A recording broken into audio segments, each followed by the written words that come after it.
Bonjour, salut.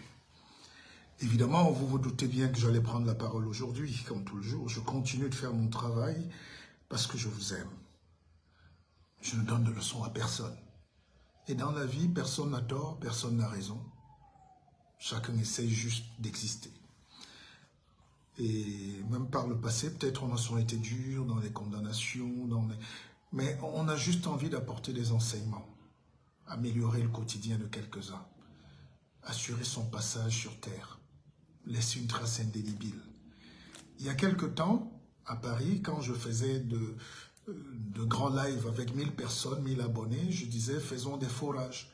Quelques-uns me suivaient et d'autres, évidemment, plus nombreux, étaient sceptiques ou racontaient parfois des inepties, comme si quand on a envie de dire quelque chose, on ne le fait pas. Les habitants de mon village peuvent témoigner que je viens de leur offrir un fourrage, personnellement, effort personnel, juste pour qu'ils soient bien. Parce que je me dis qu'on ne peut pas, en 2023, mourir de soif, vivre dans le noir ou dans des conditions d'hygiène indescriptibles. C'est à nous, c'est à chacun d'améliorer. Si j'avais plus de moyens. Alors donc, merci de l'amour que vous me portez. Vous êtes ma famille. Et la vie, c'est le sirop et la nivaquine. Quand c'est la nivaquine, on se plaint, la mèreté de la vie, la difficulté de la vie. Mais quand c'est aussi le sirop, il faut avoir le courage de revenir et de dire merci au Seigneur, merci à la vie. Parce que c'est une alternance entre le sirop et la nivaquine. Une vie de sirop est une vie de la cirrhose. Une vie de la cirrhose, c'est une vie du sirop tous les jours. Et une vie de la nivaquine, c'est une vie de la tristesse tous les jours, et là, ce n'est pas possible. C'est pour ça que quand nous portons des enseignements, on tient à rappeler, comme ce matin, que je fais ce qu'on appelle une théologie catapathique. Catapathique, c'est une théologie, évidemment, qui emploie des termes positifs. C'est-à-dire qu'on est dans une sorte de catharsis, on apporte du bien, on dit du bien. Et ce que je reproche aux Africains qui sont devenus prêtres, apôtres et hommes politiques, c'est de vendre ce qu'on appelle la théologie apophatique, donc négative. Et c'est ça que nous pouvons condamner. C'est-à-dire, les gens viennent là, vous dire, attention, le diable est là, le démon est là, tout ce qui est négatif, et ça finit par imprégner ce qu'on appelle l'hippocampe. Ça vient se camper dans l'hippocampe. L'hippocampe, c'est le cheval, hein, en grec. Et cette partie du cerveau, justement, pourquoi hippocampe? Parce que ça ressemble au cheval dans le cerveau. Alors, c'est là où viennent se loger toutes nos émotions négatives, tout ce qu'on prédit sur nos enfants, tout ce qu'on dit du mal, tout ce qu'on dessine sur le mur se réalise. Vous savez que quand quelqu'un dessine le diable sur son mur, il finit par arriver. Et c'est cette culture qu'on a imposée aux Africains en disant qu'on est venu nous évangéliser. Ce n'est pas la même évangile que ceux qui ont bâti l'Europe utilisaient pour eux. C'est cette nuance, c'est ce discernement, c'est cette manière de comprendre la vie que je veux que mes frères africains comprennent. Je ne suis pas l'ennemi et des panafricanistes et des nationalistes et des patriotes et de tout ce que vous voulez. Mais nous voulons dire aux Africains, Dieu c'est un ensemble, c'est une construction métaphysique de toutes les forces convergentes, toutes les forces de la nature, la cosmogonie harmonieuse. Et vous savez donc que même la musique, c'est Dieu. Si vous écoutez parfois le jazz, vous savez qu'il y a des timbales, il y a des notes de jazz qui amènent le cœur et le corps à se soigner. Pour ceux qui écoutent la musique classique, vous connaissez les canons de Pachelbel, par exemple, 432 Hz.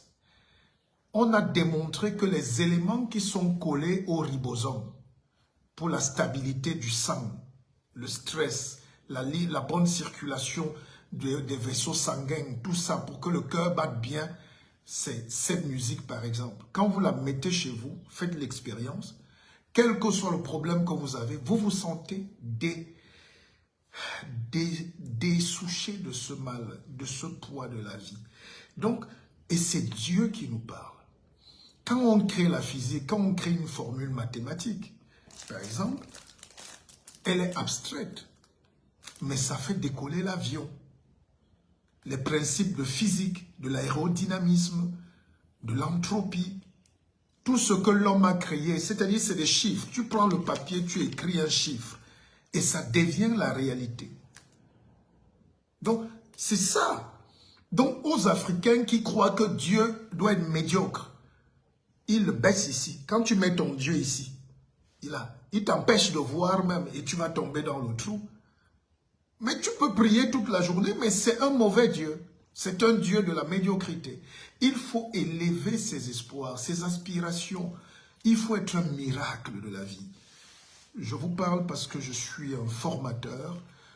Je ne discute pas les 1000 vues, tout ci avec les jeunes coachs qui racontent les copier-coller sur Internet. Nous faisons de la révolution de l'enseignement pur, scientifique, mystique, spirituel, cosmogonique, intellectuel. C'est pour ça que, regardez comment c'est bien emballé, j'ai écrit ce livre, Industrialisez-vous et taisez-vous, avec des conférences de presse. Enfin, les ventes explosent, les gens m'appellent de partout, comme là, les gens n'arrêtent pas de m'appeler, parce que les gens qui ont lu ce livre, ils savent que leur vie a changé. Pas de démagogie. En Afrique, j'ai remarqué qu'il y a une nouvelle tendance où chacun écrit « quand j'étais pauvre », « quand je serai milliardaire », « quand je serai ceci ». Mais personne ne souligne les vrais problèmes des Africains. Un continent africain industrialisé est un continent où Dieu revient en roi, où les enfants vont à l'école, où tout le monde travaille. Mais un continent où il n'y a pas l'industrie, vous allez vieillir chez vos parents, vous allez mourir dans les églises réveillés et endormis, vous allez maudire le monde, vous allez être opposant. S'il y avait le travail, si moi on me donne un pays comme le Cameroun à gérer, je donne 1 million d'emplois par mois à la jeunesse. Et toute l'Afrique va venir travailler au Cameroun. On est trop riche. Mais qui va créer? Les emplois aujourd'hui au Cameroun, c'est importer le riz qu'on donne pour les chiens en Malaisie pour venir nourrir vos frères. Donc vous êtes méchants. Quand tu n'es pas industrialisé, tu n'es pas humain. Parce que tu n'es pas bon. Tu veux juste profiter des failles du système. C'est pour ça que les bandits aiment les pays corrompus. Parce qu'ils peuvent venir acheter les babouches en Chine et ils viennent les mettre là.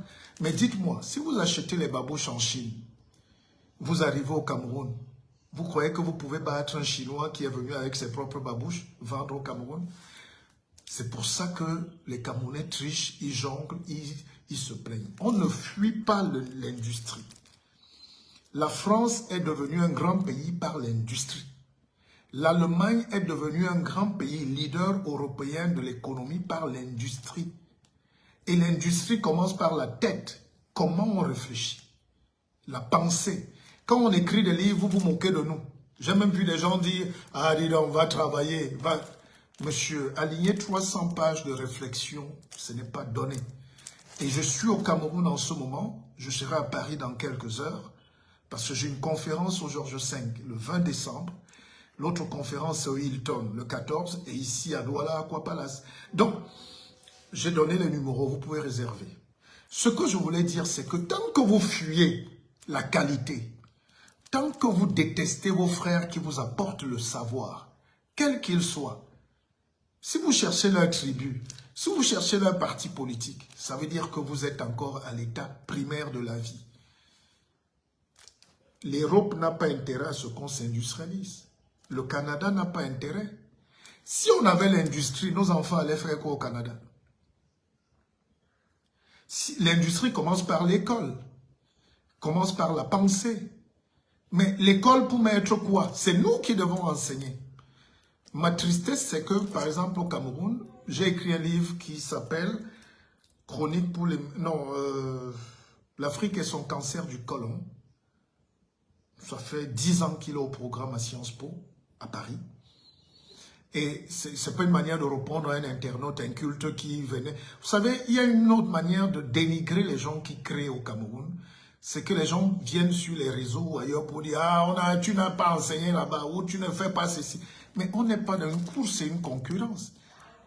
Les auteurs, les penseurs ne sont pas parfois des enseignants. Ils créent de la matière pour que les enfants ingurgitent, pour que les professeurs enseignent ce que nous, on a écrit.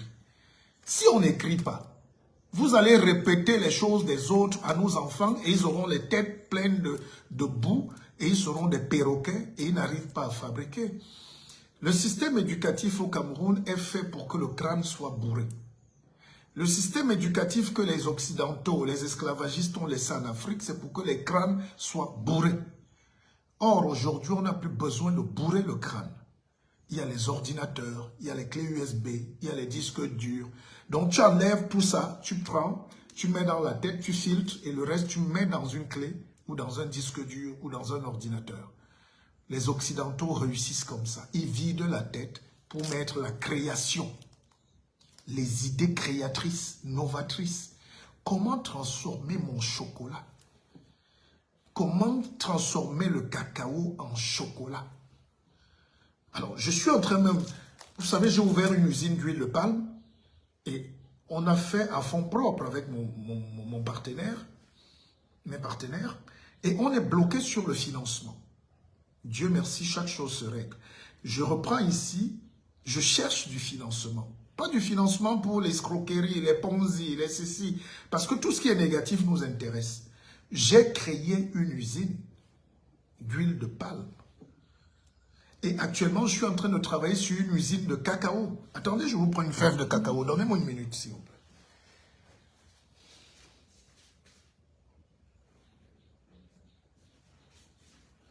Alors, j'étais dans mon village. Ça vient de mon champ. C'est en train de pourrir un peu parce que, bon, je veux amener ça en France. Je veux amener des fèves en France. J'ai des partenaires là-bas qui veulent du cacao. Alors, regardez comment Dieu nous donne ça. Et pourquoi nous sommes pauvres? Pourquoi la Côte d'Ivoire est pauvre? Premier producteur mondial. C'est parce que quand tu coupes comme ça, après tu ne sais plus quoi faire. Tu es dépassé par les événements. Tu vas sur Facebook pour commenter la politique. Hein? Paul Biya doit mourir, doit partir. Tel est un voyou, tel est bandit, tel... Donc, on dévie le sujet. Voici la réalité, voici l'avenir. Et laissons le pays tel qu'il est. Voici l'avenir. Vous savez, j'ai vécu en Suisse, personne ne connaît le nom du président. Parce que tout le monde travaille, tout le monde mange. Il y a les usines partout, les montres, les watches, les ceci, Nestlé, tout ça. Ils ont de l'industrie. Le jour où on industrialise nos pays, les gens ne vont même plus parler sur Facebook. Parce qu'il n'y a pas le temps. Les gens sont désespérés. Alors, je disais que quand tu as une fève de cacao comme ça, qu'est-ce qui se passe dans nos villages? On porte, on casse, on dépose là, on ne sait plus quoi faire. On met au soleil et puis l'acheteur vient avec la mallette et il dit ça, je prends ça à 100 francs. Et comme tu ne peux rien faire avec, ni manger, ni transformer, ni rien, et c'est en train de pourrir comme c'est là, tu prends. Parfois, il dit même 20 francs. Et c'est pour ça que l'Afrique a 2% des produits du cacao. Donc, j'ai réfléchi à tout ça. Et aujourd'hui, ce n'est plus le temps de bavarder, c'est le temps de concrétisation. C'est pour ça que franchement, l'Africain qui n'achète pas ce livre ne me salue plus. On peut pas être des amis. Parce que vous trompez le peuple. Vous trompez le peuple. On n'a pas deux avenirs. On ne peut pas faire, même si vous créez 1000 églises et vous faites venir le pape 1000 fois en Afrique, tant qu'on n'a pas l'industrie, on ne réglera pas nos problèmes élémentaires. La démocratie n'a aucun sens dans la pauvreté. Il n'existe aucune démocratie, aucun bonheur dans la misère. Alors, quand tu as donc ton cacao qui pourrit entre tes mains comme là maintenant, je peux faire quoi avec? Et c'est la situation de nos pays. Et celui qui vient avec l'expertise, il achète juste, il met dans la machine la broyeuse et tout. Mais fabriquer donc une broyeuse est difficile? Non. Il faut donc qu'il y ait déjà l'idée de la broyeuse, la conception de la broyeuse. Il faut qu'on ait des jeunes ingénieurs. Moi, au Cameroun, j'ai donné de l'emploi à près de 20 ingénieurs camerounais qui ont construit mon usine. Ils étaient même au chômage.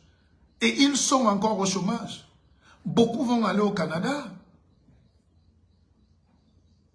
Qu'est-ce qu'on peut faire nous-mêmes? C'est un sacrifice. J'ai perdu énormément d'argent. Et les gens m'ont même reproché, oh, tu aurais pu faire un immeuble meublé en plein Yaoundé. Je dis non, nous tous, on n'est pas là pour faire un immeuble meublé. Qui va se sacrifier? C'est pour ça que je lance un appel au patriotisme. Vous qui avez les milliards, nos milliardaires, soit c'est des escrocs, soit c'est des bandits, soit c'est des imposteurs et naturellement des analphabètes.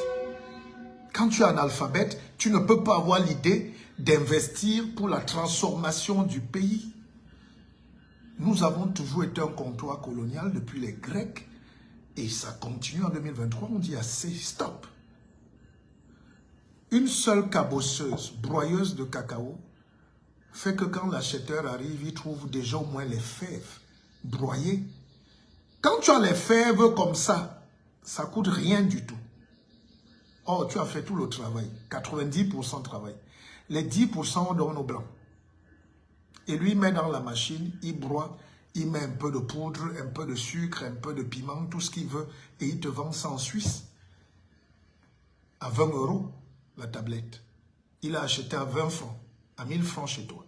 Donc, si l'Afrique ne se conscientise pas, si nous, qui avons la chance,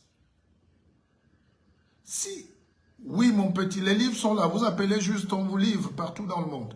Si vous, qui êtes intellectuel, vous êtes encore contre l'Afrique, en tenant des discours vraiment apophatiques, ce que j'ai appelé la théologie apophatique, du chaos, de la négativité. Vous faites peur aux gens, vous dites ne rentrez plus, c'est le chaos, parce que vous avez parfois un problème à régler avec un système politique. Non, il faut dépasser ça, l'industrie dépasse. Le fabricant de Peugeot en France ne veut pas savoir si Macron ou qui est président. Il veut que Peugeot soit français et demeure français dans le monde entier. Les fabricants de Yamaha, Suzuki, Kawasaki au Japon ne veulent pas savoir si l'empereur Hirohito est vivant ou mort. Ils veulent que Kawasaki conquiert le monde. Les Chinois font ça. Ça aussi, c'est l'avocatier qui vient de chez moi, dans ma ferme. C'est des produits que je suis en train d'amener en Europe. Parce que là, c'est le beurre. C'est extrêmement puissant. C'est le beurre, c'est l'huile d'avocat, le beurre d'avocat.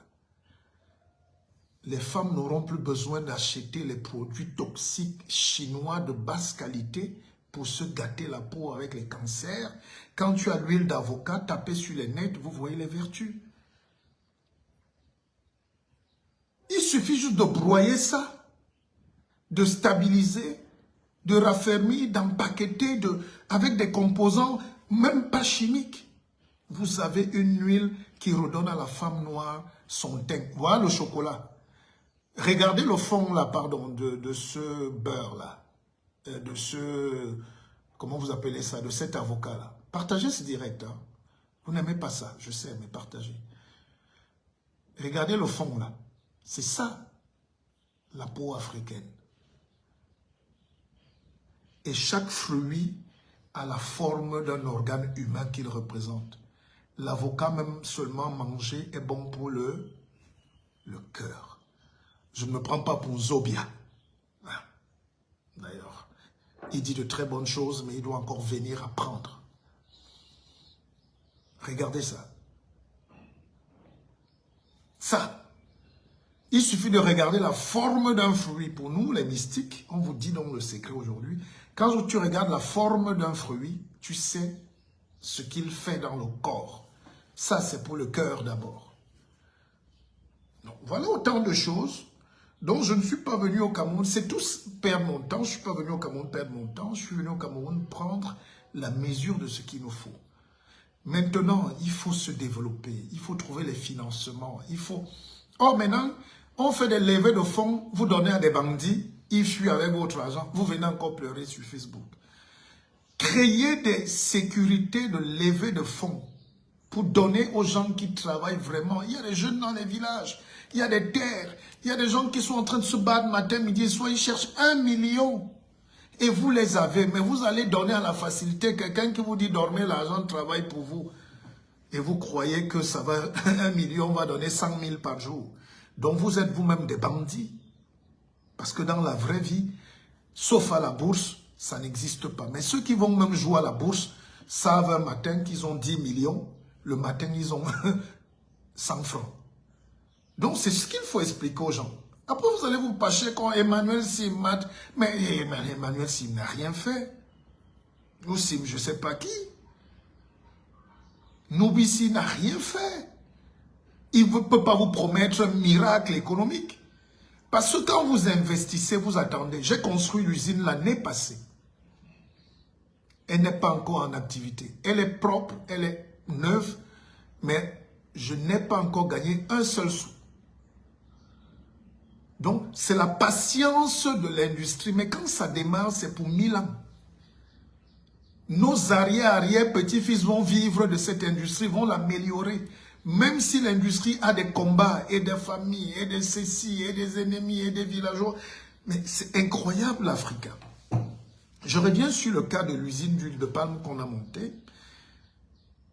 J'ai un message là, si je vous fais écouter, vous allez tomber évanoui. Un petit, quelqu'un te dit non, nous les gens de ce village, on a décidé d'aller donner nos noix, dont les noix de palme, à Bolloré, à la Socapal. Parce que le blanc, nous on aime le blanc. Et les mêmes reviennent à la télé et disent, oh, toi tu es trop blanc, tu vis en France. Oh, toi tu es français, toi tu es ceci. Oh, les colons nous exploitent. Et j'ai dit aux gens de mon village, depuis plus de 60 ans que vous livrez les noix à la Socapal, qui a construit une maison en dur? Votre frère vous amène l'usine, vous apporte l'usine. Amener ou apporter, c'est pareil. Si vous avez la conscience intellectuelle, même si vous perdez, vous dites, on va relever cette usine.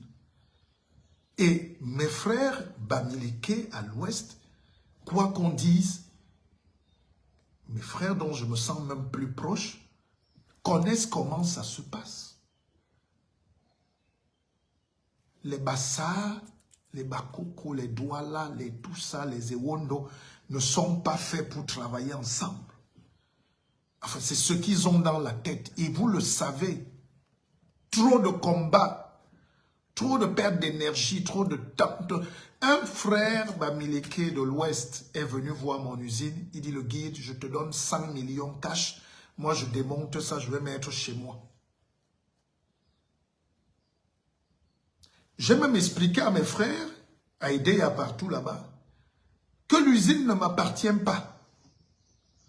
Vous pouvez porter vous-même vos noix, vous venez, vous les transformez, vous prenez votre huile, vous revendez, vous gagnez 2 fois plus. Mais les gens préfèrent la fuite, la facilité, la jalousie, les ragoûts, le commérage, la magie. C'est de la sorcellerie en plein jour. Voilà ce qui rend le Cameroun pauvre. Le Cameroun est même bien géré. On est béni de Dieu. On a des problèmes structurels à corriger, mais le vrai problème, c'est la mentalité que vous avez. Nous, on s'est battu en Europe. On vous a amené 200 millions d'investissements purs. Les gens ne veulent pas.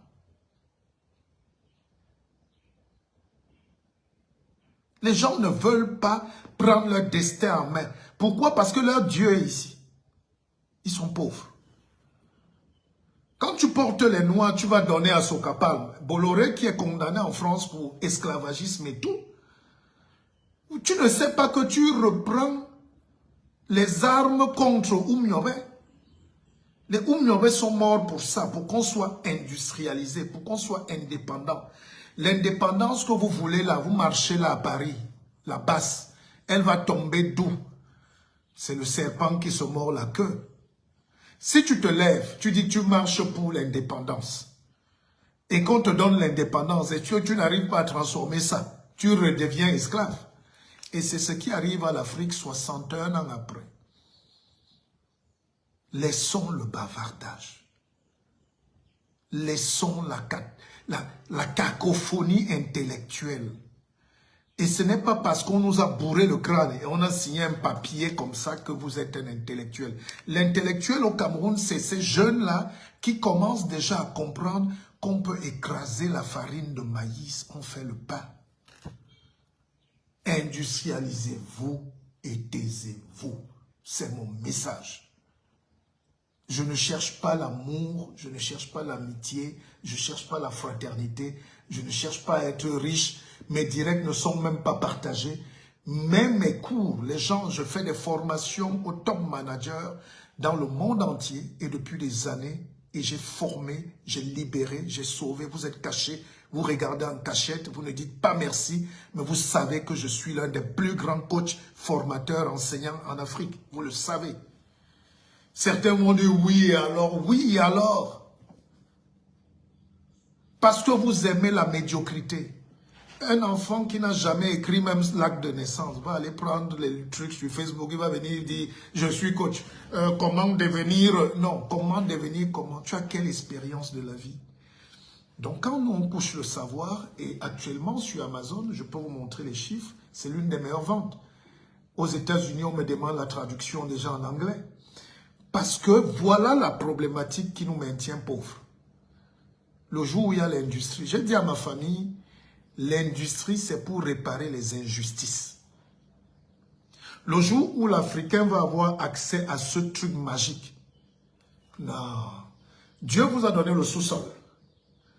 Il suffit juste de mettre l'intelligence pour transformer votre sous-sol, votre sol, pour être des dieux sur terre. Même le Vatican va venir se en live. Si vous voulez les livres, vous avez le numéro. Attendez que je finisse, les amis. Hein? Soyez pas pressés. Alors, ce que je dis, par exemple, dans la page 19, 79, écoutez bien. Être réfractaire à tout, ou presque, nous a amené à condamner des générations entières à la misère insoutenable et indescriptible. Il y a encore certains coins de pays où on vit comme au Moyen-Âge, à l'heure où nous disposons de tant de moyens pour créer une nouvelle économie du savoir. Comment on peut voir nos enfants vivre sans eau potable, et au nord Cameroun et à l'est? Comment on a la forêt qui a toutes les plantes médicinales et on s'aligne pour acheter le paracétamol, alors qu'il nous faut juste le cormol, ambassade, le cormol.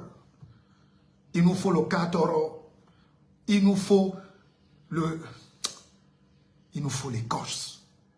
Et dans ce livre, je parle de la force de l'écorce. Si nos chercheurs, professeurs en médecine, diplômés de ceci, entraient dans la forêt, faire des recherches, installer des laboratoires. Ce qui se passe aujourd'hui, c'est que les Américains, les Indiens, les Chinois, les Français entrent dans nos forêts, ils coupent les herbes, les racines, ils ramènent dans les laboratoires. Et nous, nos enfants vont étudier la médecine au Canada. Ce n'est pas mauvais. J'ai un cousin qui est meilleur neurochirurgien des États-Unis, Benaye. C'est mon frère. Mais il n'a pas besoin d'aller aux États-Unis pour être meilleur chirurgien. La néphropathie, nos grands-mères savaient quelle plante on met sur ton pied pour être massé. Je le fais. Dans la forêt, il y a des herbes, tu les prends, tu associes. Même la fracture se guérit. On a perdu un jeune artiste au Cameroun, je ne connais pas son nom. Mais j'ai suivi cette actualité. Il a eu une fracture. On l'a transporté de Kribi à Yaoundé pendant, on l'a opéré 3 ou 4 jours après, avec l'hémorragie interne. Alors que j'ai des grands-mères vivantes qui existent encore, qui, juste avec 2 petits trucs, soignent l'enfant. Il y a une tribu ici à Yaoundé, les Yanda. Allez demander, allez-y. Le noir ne veut pas faire des recherches. La pauvreté, c'est le manque de recherche. La tribu s'appelle les Yanda. Quand tu nais chez les Yanda,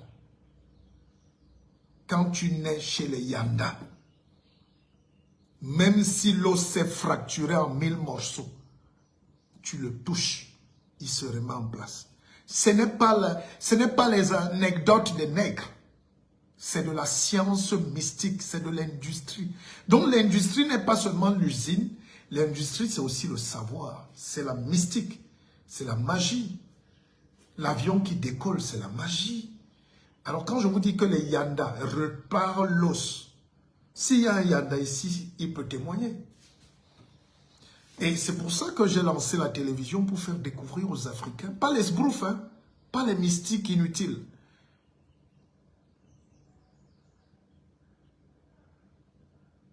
Les Yanda, je reprends, c'est une communauté à Yaoundé, dans les encablures là. C'est une petite tribu, ils sont en train de disparaître. C'est les Ewondo, mais c'est une sous-famille Ewondo, les Yanda. On soigne de génération en génération depuis 2000 ans. Avant même la naissance de Jésus qui crie. Et aux Africains qui ne croient pas en eux, qui ont été dépossédés de leur dignité spirituelle, je veux leur dire, arrêtez d'insulter vos ancêtres. On ne refuse pas qu'il y ait eu la colonisation et tout ce que ça a apporté, l'évangélisation, les missionnaires qui nous mettaient les bâtons dans le derrière. Mais avant ça, si vous acceptez que ces gens sont supérieurs à vous, ça veut dire que nos parents n'étaient rien, c'était des animaux. Donc vous êtes des animaux. Nous avions une culture. Nous avions une force ésotérique.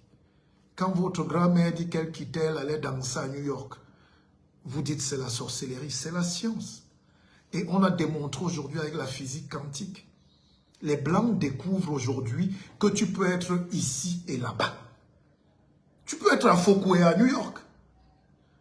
Et c'est l'expérience du chat de Schrödinger. Aller chercher la physique quantique. C'est ça qu'on doit enseigner dans nos écoles aujourd'hui, même primaires. Le dédoublement de l'âme. Comment on se dédouble. Et nous, les Bassa, Bakoko, Batimpo, vous savez qu'on a ce qu'on appelle encore, ce que les Oumiobe utilisaient, qui s'appelle l'Ignoy Lebako. Donc la disparition des pygmées. Et seuls les pygmées ont encore ça au Cameroun. C'est une racine que nous on a. C'est ça qui permettait à Oumiobe d'être à l'ONU et d'être à Boumiébé. Alors, comment on peut amener tout un peuple à se régner, à insulter ses ancêtres, à dire non, nous on est chrétiens, non, nous on n'est pas africains, vraiment cette culture africaine, ces choses, mais pourtant vous êtes. Comment tu peux te dédire? Ça veut dire qu'il y a une psychologie à reparer là-dedans. Il y a une maladie mentale, il y a une schizophrénie. L'autre ne peut pas venir de l'extérieur et être plus fort.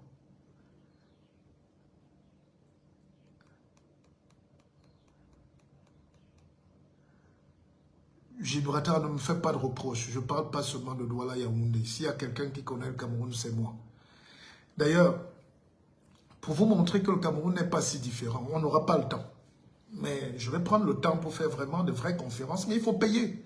Quand je dis je suis en conférence, venez et vous posez des questions. Ne profitez pas de mon live pour me détourner. Vous savez que les Makas à l'Est, vous savez comment les Makas, j'ai suivi une jeune dame ici, qui est de l'Est, elle disait Memoura, Memouro. Elle ne savait pas qu'elle parle en Bassa, elle croyait qu'elle parle le Maka. C'est-à-dire Moura, s'il y a les Makas là, ils peuvent témoigner. Moura, c'est les femmes. Mourom, c'est les hommes. Et on dit quoi en Bassa? Alors, si les Makas parlent beaucoup de Bassa, les Bassa parlent beaucoup de Bafam, les Bafam parlent beaucoup de Munda, vous ne savez pas qu'on est un, mais la colonisation dont est venue injecter le tribalisme qui fait que vous vous êtes disloqués et vous vous cachez dans les chapelles inutiles des autres, alors que Dieu vous a tellement aimé qu'il vous a donné le Fils unique qui est la pensée supérieure. Et ça, les Noirs vont mettre 1000 ans à le comprendre. Nous allons mourir, vous n'allez pas le comprendre. Vous êtes résistants à tout. Quand nous on parle comme ça, acceptez d'abord. Dieu vous a aussi envoyé des savants. On ne va pas citer Socrate tous les jours. Et ceux qui parlent, ceux qui ont des connaissances limitées juste à 2000 ans, dont les connaissances bibliques, vous savez que pour ceux qui ont lu par exemple, ceux qui ont lu l'Ancien Testament, Vous qui dites que c'est les livres sacrés, c'est votre responsabilité.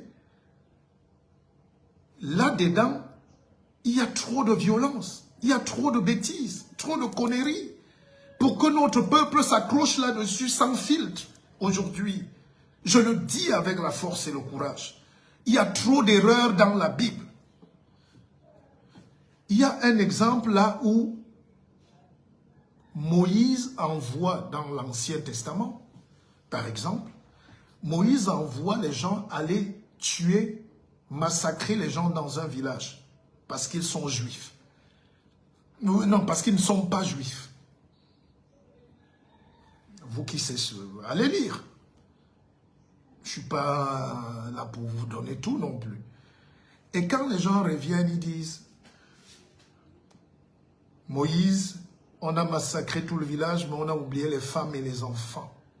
On a épargné les femmes et les enfants. Moïse se fâche. Il dit, allez me massacrer femmes et enfants. Ça, l'Africain ne peut pas affronter ça. Vous voyez la violence qu'il y a là-dedans. Donc on doit tuer les femmes, les enfants, juste pour faire régner une tribu. Et est-ce que le monde a changé aujourd'hui? C'est ce monde de la violence-là qui a amené l'esclavage. Allez dominer les autres, allez les acheter, allez les attacher, allez les tuer et ramenez-les ici comme du bétail. Et aujourd'hui, vous êtes là-dedans, pieds et corps et âme. Et vos ancêtres qui sont morts pour vous se disent, ces gens-ci ont un problème dans la tête. Vous savez, j'essaye d'être moderne, je ne suis pas hystérique, je n'ai pas les veines sur la tête, je ne suis pas un afro-kémite. Non, non, non. On peut dire des choses vraies étant zen, parce que c'est la science. On est dans la démonstration. Et puis tu as d'un côté l'évangile qui est aussi puissant. Moi j'ai lu Saint Thomas d'Aquin. Même Thomas d'Aquin a écrit plus de 3000 pages sur Dieu. À la fin il a tout déchiré, il dit on ne peut pas expliquer Dieu. On ne peut pas expliquer. Dieu ne s'explique pas. C'est toi, c'est moi, c'est un miracle quotidien. Alors, si tu dis à ton peuple donc que Dieu c'est toi, il va commencer à travailler, à changer, à ne pas fuir. Tu ne peux pas fuir la forêt pour aller te faire esclave en Libye. Voilà nos problèmes. Tu ne peux pas fuir ce soleil. Tu ne peux pas fuir cette beauté. Les femmes sont belles. La peau est noire. Tu ne peux pas gâter ta peau pour avoir la peau de quelqu'un d'autre. Vous savez, mon père disait souvent à son petit frère aussi que à Jean-Jules, on ne change pas de carapace. La tortue, on ne change pas de carapace comme ça. Donc, on est allé dans un monde moderne où on a embrassé la culture. Moi, je suis fier de ma culture métisse. J'ai pris ce qu'il faut prendre chez les autres. J'apprends tous les jours. Je suis riche. Je suis heureux d'être en France. Quand j'y suis, j'apprends, je découvre, mais je reste avec ma carapace. L'hindou reste hindou, même si tu le mets même au Japon. Même en Chine, ils vont créer les quartiers chinois. Tu ne peux pas changer de carapace. Tu ne peux pas changer de cheveux. Tu ne peux non plus les cacher pour mettre du plastique. Si un peuple arrive à cacher ça pour couvrir avec du plastique et la colle, ça veut dire que la maladie psychique est profonde. Et c'est ça qui se passe. Regardez nos sœurs. Je ne les condamne pas. Elles-mêmes ne savent pas qu'elles sont dans un processus de déshumanisation. Donc, au final, je vais vous laisser entamer cette journée et je vais vous dire, les livres sont là. Et là, je dis, et tous ces hommes chassés du trône de la dignité humaine, sachez-le définitivement, Dieu vous aime. Dieu vous aime. Partagez ce direct. S'il ne vous aide pas, il aidera au moins nos enfants. Et prenez ce livre. Ce n'est pas un livre politique dans le sens où je veux gagner une mairie. Ou ouais, je veux être député. C'est Dieu qui fait les destins, ou ministre ou président. On fait une contribution pour que les peuples qui arrivent après nous ne se sentent pas esclaves. Je suis d'un pays comme le Cameroun, les gens écrivent rien du tout. Tout le monde bavarde. Associons à notre parole, à nos réflexions, la pensée qui est couchée. Là, Je vous démontre les voies qui existent pour qu'on soit scientifique. Écoutez, suivons ce chemin, page 81. Regardez comment on appelle un esprit scientifique à s'incarner. Sortons donc de notre environnement archaïque pour entrer dans un univers où la bonne idée prime. Chez nous, la bonne idée ne passe jamais. Tu es combattu et même dans la famille parce que tu as les bonnes idées. Car toute expérience efficace commence par la formulation de la bonne hypothèse. La bonne hypothèse, c'est « voilà ce que je veux. Il me faut la lumière. » La bonne hypothèse, en plus, doit être testable. Que cette lumière est blanche. Est-ce que cette lumière est vraiment blanche? N'est-ce pas? Nous devons donc nous faire violence et apprendre à mettre en opposition une hypothèse solide contre une hypothèse bancale. La logique nous a fui. On peut être mystique et logique. On peut être fort et grand. On peut être beau et savant. On peut être technicien et penseur. On peut, l'Afrique peut. Jeunesse africaine, vous pouvez. Je suis venu vous dire ce matin que Dieu vous aime. N'écoutez pas les gens qui vous racontent des choses. Les gens qui ont détruit et tué vos parents il y a 1000 ans, 100 ans, ne peuvent pas être vos amis 100 ans après. On doit jouer avec et prendre conscience, renouveler les accords, embrasser l'autre, mais pour qu'il ne nous étouffe plus. La liberté vient par là. Je m'en vais dans ma forêt, je suis heureux, les livres sont là, le stock est très limité, faites vite, c'est beau, c'est très beau. Je vous aime.